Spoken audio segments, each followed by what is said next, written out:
Good morning, everyone. Today's topic is dental implants, the basics of dental implants. Okay, so as you're all aware, we have various treatment options when we are treating a patient who is partially edentulous or completely edentulous, right? We have learned about complete dentures, removable partial dentures, fixed partial dentures. Okay, so the other treatment option is a dental implant. Okay. So dental implant can be given for both completely edentulous patients as well as for partially edentulous patients. Okay. So today we'll be covering just the basics of dental implants. So the contents for today will be definition, the classification, indications, contraindications, parts of an implant, the procedure in brief, and conclusion. So what is a dental implant?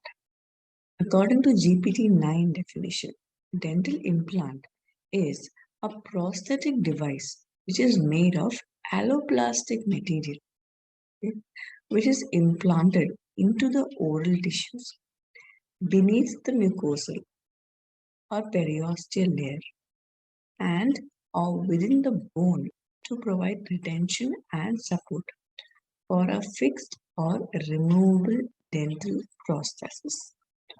Or it can also be said as a substance that is placed into the jawbone to support a fixed or removable dental prosthesis. Right? So what is a dental implant? It is a prosthetic device. Okay. What is it made of? It is made up of alloplastic materials. Where is it placed? It is implanted into the oral tissues. Right? Now where the position? Beneath the mucosal or the periosteal layer or within the bone to provide retention and support, okay, for a fixed or removable dental process. A prosthetic device made of alloplastic material is implanted into the oral tissues, okay, beneath the mucosal or periosteal layer and within the bone to provide retention and support for a fixed or removable dental prosthesis. Now, coming to the indications, for which all patients do we give an implant? Say, completely edentulous patients with severe resorption. As you all know, for a completely edentulous patient, usually we give a complete denture, right? But if the patient has severe resorption, then we can always prefer implants. Then, a partially edentulous arches where an RPD will further weaken the abutment. In those cases, what is an abutment? Abutment is a tooth from which the support is taken for a process, right? If an RPD, if it is given, it will further weaken that abutment, then we go for an implant. Okay, then patient is unable to wear an RPD because RPD has to be removed at night, and also we suggest the patient that whenever every time after they eat something, it is advisable to remove and wash it at least in water, right? So some patients find it very difficult to do this. Okay, for those patients, we can advise an implant. Then for single tooth replacement, where an FPD cannot be placed. Suppose if a canine is missing, right? So in such cases, we will go for an implant. Why? Because canine is a cornermost tooth. Okay, so it will be difficult to maintain the arch form, the curvature, like it is a cornermost tooth. So if you have to replace a canine and it is a stronger tooth, right? So you have to increase the abutments, right? So in such cases, you can go for an implant. Okay. And also, whenever we are placing an FPD, like a crown, okay. So what happens is you have to prepare the adjacent tooth, right? Because in an FPD we derive support from those, right? So you will have to prepare those tooth. So some patients they will not prefer because it is a natural tooth which doesn't have any problem. So why should we prepare it? That will be the question, right? So in those cases, without altering the natural without altering the natural adjacent, the other treatment option that we have is a dental implant. Now, patients with maxillofacial deformities. Some patients who have deformities, like who are either cleft patients or those who have ectodermal dysplasia, in all those patients, we can prefer implant. Then the other factor is patient preference. Patient wants it. Then patient with adequate bone. Now, what are the contraindications, right? Contraindications is patient with severe periodontal disease. What happens when a patient has periodontal disease? See, a patient with periodontal disease is because there is some infection going on, right? Right? Around the tooth, in the gingival area. Okay? So, there will be microorganisms present there.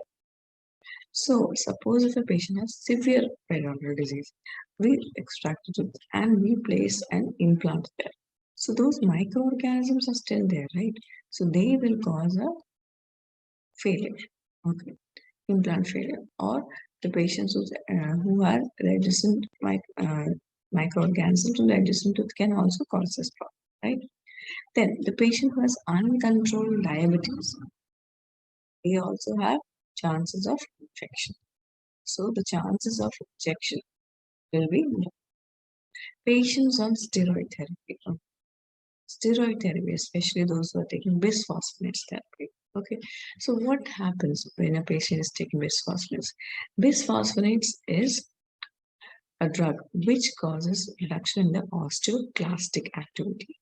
So what is osteoclastic activity? Osteoclastic is bone structure, right? Osteoblasts are there, osteoclasts are there.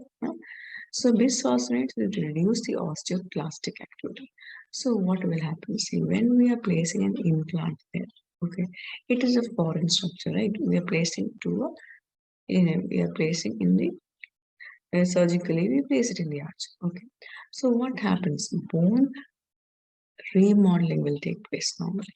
Okay, but when a patient, remodeling means osteoblastic activity as well as osteoclastic activity will take place. Okay, but when a patient is on steroid therapy, especially bisphosphonates, what happens is that patient's osteoclastic activity will not be there. Okay, so what will happen? So bone remodeling will not take place.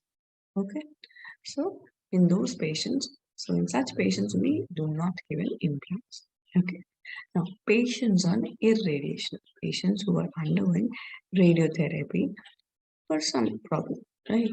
Some cancer. Okay, so in those patients, we don't give implants. Why? What will happen?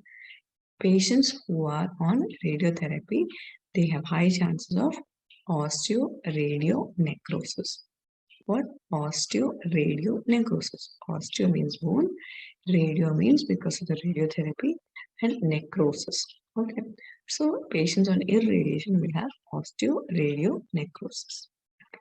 Now, next contraindication is patients with cardiac complications. Okay, so cardiac complications means patient who had a recent episode of MI, like myocardial infarction, or patients who have cardiac arrhythmias, or patients who are on aspirin therapy, right? For such patients, we do not recommend placing an implant. Now, other contraindications, patient below the age of 18 years. Why below the age of 18 years? Because patient, it is a growing stage. There will be certain growth of the maxilla in the mandible, right? So for those patients, if we place an implant before the age, before the completion of the growth, it is highly likely that studies have shown that such patients will have, the implant will get submerged sometime. Okay? So that is why we do not recommend placing an implant for a patient who is below the age of 18 years. Now, patients with bleeding disorders. Now, okay, you have bleeding disorders. There are various types of bleeding disorders. Okay, so like hemophilia A, B, C. Okay, so what happens if a patient has bleeding disorders? There will be difficulty in clot formation.